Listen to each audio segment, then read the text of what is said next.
It's actually been quite a while since I have flowers in my videos again. And I know, at the beginning of the year I did say there will be no more sit down video, boring video this year, but sometimes I just gotta do what worked best. So in this case, we are going back to basics today. Hi friends, how are you? I hope that you guys are doing great. I'm fine for the most part, except for the fact that I did read such a masterpiece back in February that I felt like it ended up occupying my mind, heart and soul, and yet at the same time it just inspired me to read even more and to look for even more interesting story from that caliber to read. And that's where I ran into a little problem, because literally everything that I wanted to read, everything that caught my eye, caught my curiosity, ended up being a whip. If you guys don't know what whip is, whip or WIP stand for work in progress, story that are literally being written as we speak right now, unfinished, ongoing, however you want to call it. And if you've been my friend for a while, you know I don't do whips. I mean, that's not a behavior that I want to highlight or broadcast, because it's literally should not be encouraged, but I just know myself, okay? And I just have the patience of a road rage driver, which means that I don't typically do well in open-ended, ambiguous, like cliffhanger risk type of situations. I typically look the other way when it comes to whips, but when literally everything that I want to read right now turn out to be a whip, I feel like that's kind of like a signal from the high above, and it means that I needed to get my affair in order and share with you guys a list of my most anticipated dramatic whips. So without further ado, let's get the video started. First and foremost, I needed to give the #1 spot to the fic that literally inspired the making of this video, and we have Lionheart by Green Teacup. This story has a one-line synopsis, and from a long time ago, when I first started doing YouTube video on dramatic fanfiction, I said repeatedly that one-line synopsis just owned my heart, and I have a huge thing for one-line synopsis. And coincidentally or not, Lionheart has just that. We have how Draco Malfoy met a girl on a train, ruined his life, started a war, and ended one. Now just tell me that you don't want to head into the story after you read that single line synopsis. There is just something about like single line synopsis that delivers so well, delivers like so powerfully, even though there's like little real estate. This story is a complete rewrite of the Harry Potter series, and we already have 5 out of the 7 books posted or finished. We have 74 chapters and more than 700,000 words already on AO3. So this story is huge. When I first came across this story, it was recommended to me by one of us friends on here in relation to me pronouncing my love for Osculum Annum by My Delphi. And if you guys know me, once again, you guys know that Osculum Annum is my literal most comfort read when it comes to dramatic fanfiction, and it is something that I describe to be my entire dramatic wishlist package into one fic. So if somebody tell me that I can find the same thing, if not more, in Lionheart, you best believe I'm gonna be there. And when I was there, I realized that this story is a work in progress. However, when I started digging more and more into Lionheart, I just come across so many high praises for this fic online from the community, and they are not your regular standard like compliments, okay? Like they are above and beyond compliments that I cannot ignore. Most of them highlighting the fact that this story is a whip, and they would still pick this story above any other dramatic story out there. Give me this urge, this need to start reading this story. So that explains why this story is just among my most anticipated whip of all time, if not for the reaction from the community alone, if not for the fact that it was recommended to me by one of us friends on here, and most importantly, if not for the fact that for someone like me who has not read the original Harry Potter series yet, this is like a once in a lifetime opportunity for me to explore the Harry Potter universe with the love of my life literally in the center of it, in the point of view that is more tailored to my taste. Everything just scream, go ahead, read this story, girl, what are you waiting for? My hope is that by the time I cover the real estate that we already have here, by the time that I finish reading the 700,000 words that are already posted, there will be more chapters for us to read. And so if you want to go on this journey with me, like,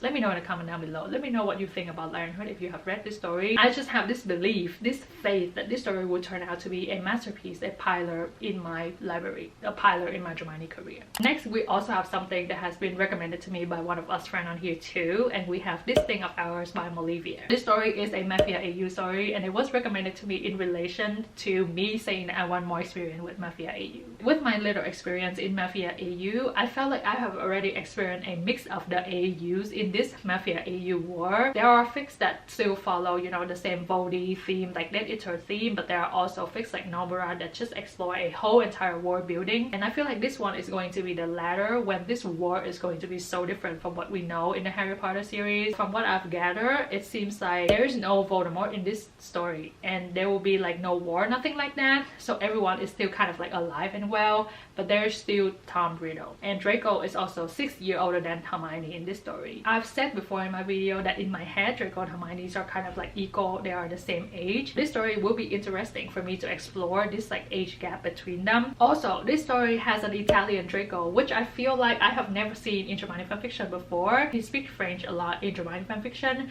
but I just felt like I've never seen an Italian Draco. So I really wanted to see how an Italian Draco would turn out. I was so intrigued by this story that I actually started reading the first chapters, and let me tell you, the writing is just so witty. It just keeps me on my toes and it make me want to read more. I didn't continue reading because it's a whip. However, the story I believe is posted on a very regular schedule, and we already have 150,000 words already posted with 23 out of the 26 chapters already there for you. I felt like this story will be finished very soon, so if you guys wanted to wait a couple more months, I feel like you will have a complete story for you to read. But if you want to read these first 23 chapters and just like follow up with the finale week by week, I feel like that's also a brilliant idea too. So this is also among my most anticipated thing when it comes to Dramione fanfiction right now. The next fic that I have on my most anticipated list, I feel like isn't something that I would usually go for, but at the same time, it's like it just makes me want to read it so bad. And we have Smoke Signal by Blue Keyboard. This story is also another kind of divergent story where Draco, instead of being given the task of killing Dumbledore, he was actually tasked with killing Hermione's parents. So the story started for us when he showed up at Hermione's house the summer before 6th year. I have not seen this like synopsis before. Very intriguing. This story, according to the author, is meant to be read as a trilogy. It's meant to be written as 3 books. First book has already been completed back in May of 2024, and we are currently sitting at the 43rd chapters out of the 70s, and we already have like 270,000 words almost already posted. So I would say that we are kind of like already through half of the second book already, and it was updated very recently back in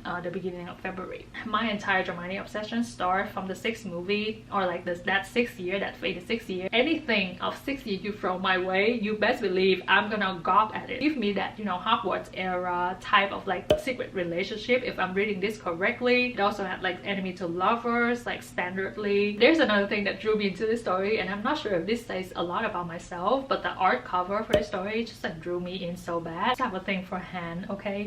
So like this whole thing just like scream, this is your thing. If you guys have already read this story before, like let me know what you think in the comment down below. I felt like I kind of gauged like the reaction already because there's a chunk of collection on this story, okay? And most of the time it's a good thing. Next is something that I have already mentioned on my videos before, and they are 2 works by My Delphi. The first fic is called Sacramentum. So this story is set 5 years after the final battle at Hogwarts, and Hermione discovered that they are trying to use Draco Malfoy as the scapegoat, and that doesn't sit well with Hermione Granger, as you already know. So she came up with a plan, and that plan somehow ended up with her being in a marriage contract with the same man that she's trying to save. Marriage contract. Say less, girl. Like if you guys know me, I'm sorry I said that a lot in this video, and I'm sorry if this is all about me in this video, but marriage law, it's just something like that first proximity, that is just something delicious that I will always eat. Like if that's on the menu, I'm ordering one. We have 33 out of the 34 chapters already posted, and it's sitting at more than 310,000 words right now. So this would be my longest My Delphi work if I do finish this story. We have combinations of slow burn romance, chemistry, teasing, heartache, developing feelings, just about anything that My Delphi master in Osculomanum, in my opinions, throwing into the mix. We have a good Malfoys. I have a soft spot for Lucius and Narcissa, and I feel like they also deserve of that second chance like Draco does. And my experience with good Lucius and Narcissa are always so good. So once again, there's a reason why it's on my most anticipated whip. So the second thing that I'm super interested in reading by My Delphi is A Little Live with Luck. And this story is going to be a little bit different because we have a pure blood Hermione. Hermione is Hermione Darkworth Granger in this story. And I have had one experience with pure blood Hermione before where she is Theo's long lost sister. So she turned out to be a nut there, but she didn't actually grow up in that like pure blood environment, if you know what I mean. So I'm hoping to see, you know, a different like point of view when Hermione is a pure blood. This story is also a novelty AU story where it's set in 6th year. Impeccable. I love reading story where they are at Hogwarts, but there is that, you know, like nicking feeling at the back of your head that there's like a war going on and they're on borrowed time and their secret relationship will like get them both killed. So if there's a story out there that's set in 6th year that highlight all of those like delicious development between them without that nagging sense at the back of my head that your babies are literally in danger right now, I'll be there in a second. And this story is also a little bit more aligned with my preference for length when it comes to dramione fanfiction. So we already have 14 out of the 16 chapters already posted, and it's currently sitting at 82,000 words, a little bit more than that. And on top of that, we have some very interesting tags. One that is Pierce Draco Malfoy. I don't think I've read a story before where he's Pierce, so let's see how that turns out, and let's see if that's like unlocks something that is currently hidden in me right now. Next story, second to the last, we have something that my heart yearns for, okay? And we have Devotion by Peanut Brittle 123. Once again, we have a one-line synopsis, and just tell me if like these one-line synopsis doesn't deliver, okay? In this one, we have the one where he loses his memories of her and their secret relationship in the midst of the war. If that doesn't scream angst with capital letters, memory is something that I love to explore. I felt like the memory fix in dramione fanfictions are done like so masterfully, they are done so well, and I just know that I will be tortured. You guys know me, you guys know I need that insurance at the end, okay? So this story delivered happy ending, but make it hell to get there. And on top of that, you guys have that feeling whenever you look at a fic and you just know that it will turn out to be this like beautifully written like Tumblr aesthetics type of fic. This story I feel like give me that vibe. The production or like the way that it's written and the way that the authors like structure or format their fics just give me like tremendous like aesthetic, you know what I mean? Like I'm not sure if like words can be aesthetic, but I feel like you know what I mean. Please know what I mean. Lastly, but very importantly, there's a little drawback, and that is the fact that it was last updated in July of 2023. So we are coming up on that 2 years anniversary of this fic not being updated, and that means that I'm too scared to actually start it. But I refresh the story every single day. I look at my notification every single day. So if you guys are there, let me know how you feel, okay? Now the last story is somewhat of a different take on my most anticipated whip. Like the reason why it goes on my whip list is a little bit different, is what I meant. And we have The Girl Who Cried Wolf by My Lady May.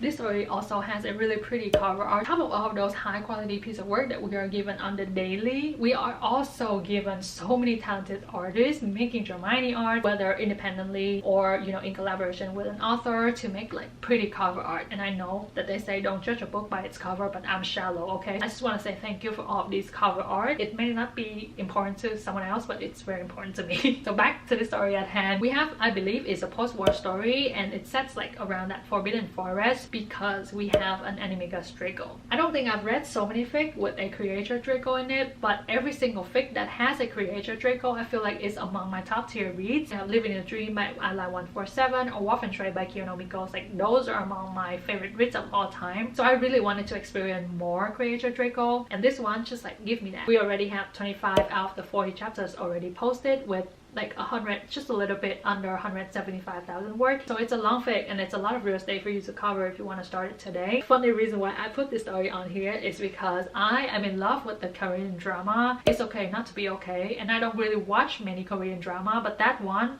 has my heart. And there was this theme of like fairy tale, and there's like, if I remember correctly, a huge focus on The Girl Who Cried Wolf as well. When I read the title of this fic, it's like just instantly take me back to It's Okay Not to Be Okay. And because I was so in love with the Korean drama, I really wanted to see how that concept is being applied to a dramione fic. So those are all of my most anticipated work when it comes to dramione fanfiction. Please share yours with me down below as well. If you are subscribing, if you are following any fics that are capturing your heart, like please share with me down below, okay? And I am actually going to start reading some of these. Like Lionheart is right up there, and it's like 700,000 words, so we'll keep it a journey. Like we'll keep each other posted, okay? But yeah, I hope you guys have a good time hanging out with me today, and I will see you guys in the next video, okay? Bye.